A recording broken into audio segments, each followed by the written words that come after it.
کو پھیلانے کے لیے، اللہ کے دین کی اشاعت کے لیے، اعلاء کلمت اللہ کے لیے پوری دنیا میں کفار سے مقابلہ کرتا ہے، اور اس مقابلے میں اور جہاد میں شریک ہوتا ہے، اور شرکت کرنے پر غازی بھی بنتا ہے، اور بسا اوقات وہ شہید بھی ہو جاتا ہے، اپنی جان تک پیش کرتا ہے۔ تو فرمایا ایسے عظیم لوگوں کو، عظیم ہستیوں کو جنہوں نے اپنی جان اللہ کے لیے دی ہوئی ہے، ان کو مردہ نہ کہو۔ مردہ کہنے پر اللہ نے پابندی لگائی ہے۔ ایک تو مردہ کہنا ان کی توہین ہے، وہ عظیم لوگ ہیں، خدا کے پروردہ لوگ ہیں، خدا کی نظر میں ان کی بڑی قدر و منزلت ہے، تو لہٰذا ان کو مردہ کہنا توہین ہے۔ اور دوسری بات، صرف توہین ہی نہیں بلکہ حقیقت میں اللہ فرماتی ہے یہ تو زندہ ہے، یہ تو زندہ جاوید ہے، یہ ہمیشہ زندہ ہے۔ عام بندہ ہے، اپنی موت مر جاتا ہے، ایڑیاں رگڑ رگڑ کے تکلیف میں مر جاتا ہے، تو پھر 1 2 3 دن تک اس کے بھی اس کا قریبی رشتہ دار اس کو یاد کر رہے، اس کے بعد ختم، کوئی نام و نشان نہیں، دنیا میں اس کا نام و نشان نہیں ہے، مٹ گیا، ختم ہو گیا۔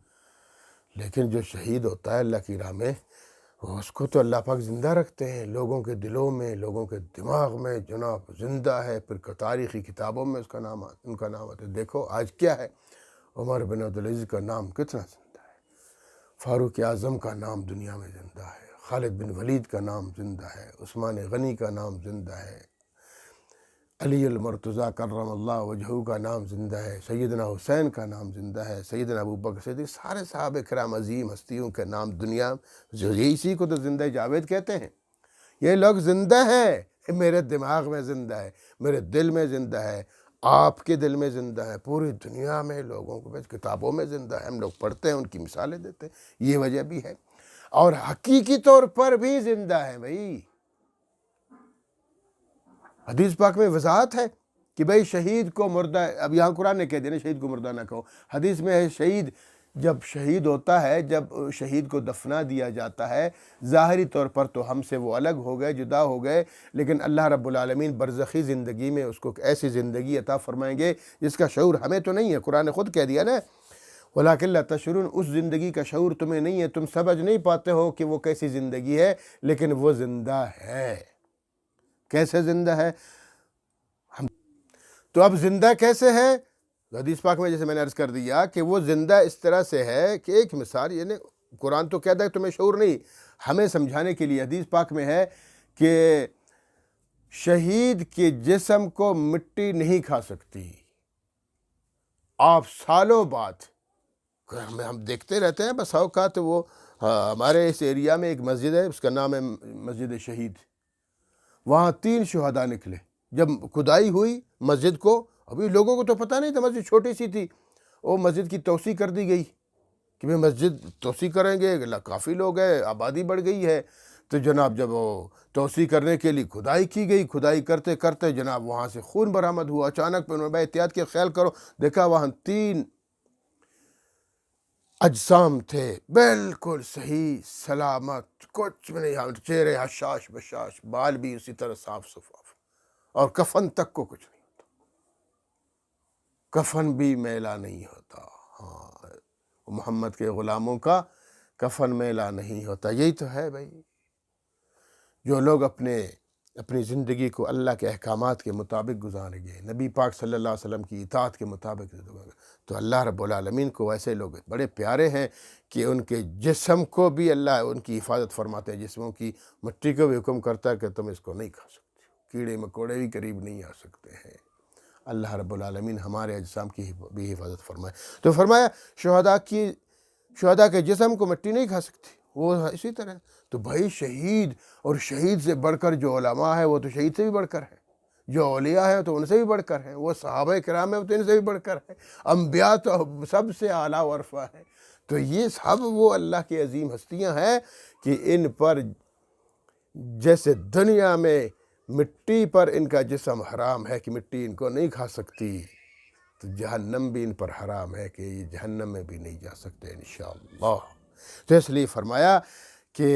وَلَا تَقُولُوا لِمَن يُقْتَلُ، نہ کہا کرو ولا تقول، نہ کہو لمن ان لوگوں کو یقتلو جو قتل کیے جاتے ہیں فی سبیل اللہ اللہ کی راہ میں، جو اللہ کی راہ میں مارے جاتے ہیں، ان کو نہ کہو، کیا نہ کہو؟ اموات، مردے، ان کو مردے مت کہو،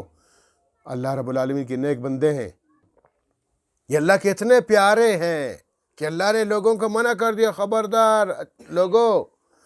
جو میری خاطر جان دینے والے لوگ ہیں، یہ میرے اتنے قریب ترین لوگ ہیں کہ ان کو مردہ کہنا مجھے گوارا نہیں ہے، مردہ مت کہو ان کو،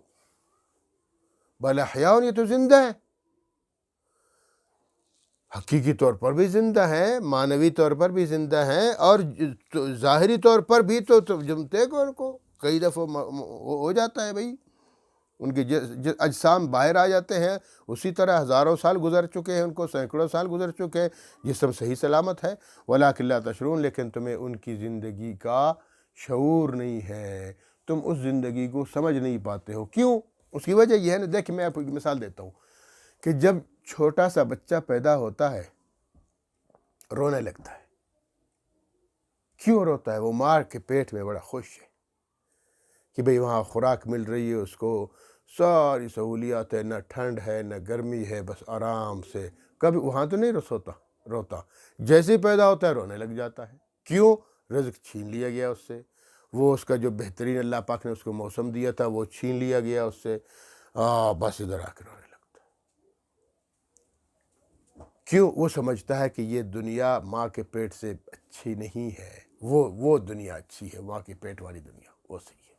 تو اب اس کو اس دنیا کا تو کوئی شعور نہیں ہے نا۔ اسی طرح ہم مرنے کے بعد برزخ میں چلے جائیں گے، وہ ایک لمبی کہانی ہے، پھر کسی وقت انشاءاللہ اس کا ذکر آئے گا، میں عرض کر دوں گا، تو وہ اس برزخ ہم نہیں جانتے ہی نہیں ہیں، ہمیں اس کا شعور نہیں ہے کہ اس کی زندگی کس طرح سے ہے، اس کا تعلق دنیا سے کس طرح سے ہے، آخرت سے کس حساب سے ہے، تو اس لیے اللہ پاک فرمایا کہ یہ اللہ نے خود بتا دی کہ تم اس کے شعور نہیں رکھتے ہو، تمہارا اتنا علم نہیں ہے، تمہاری سوچ بہت کم ہے، تم اس بات کو سمجھ نہیں پاتے ہو، بس یہ سمجھو کہ شہید کو شہید کہا کرو، شہید کو مردہ نہ کہو، وہ زندہ ہے، بل احیاء، وہ زندہ ہے، ولیکن لا تشعرون، لیکن تمہیں ان کی زندگی کا شعور نہیں ہے۔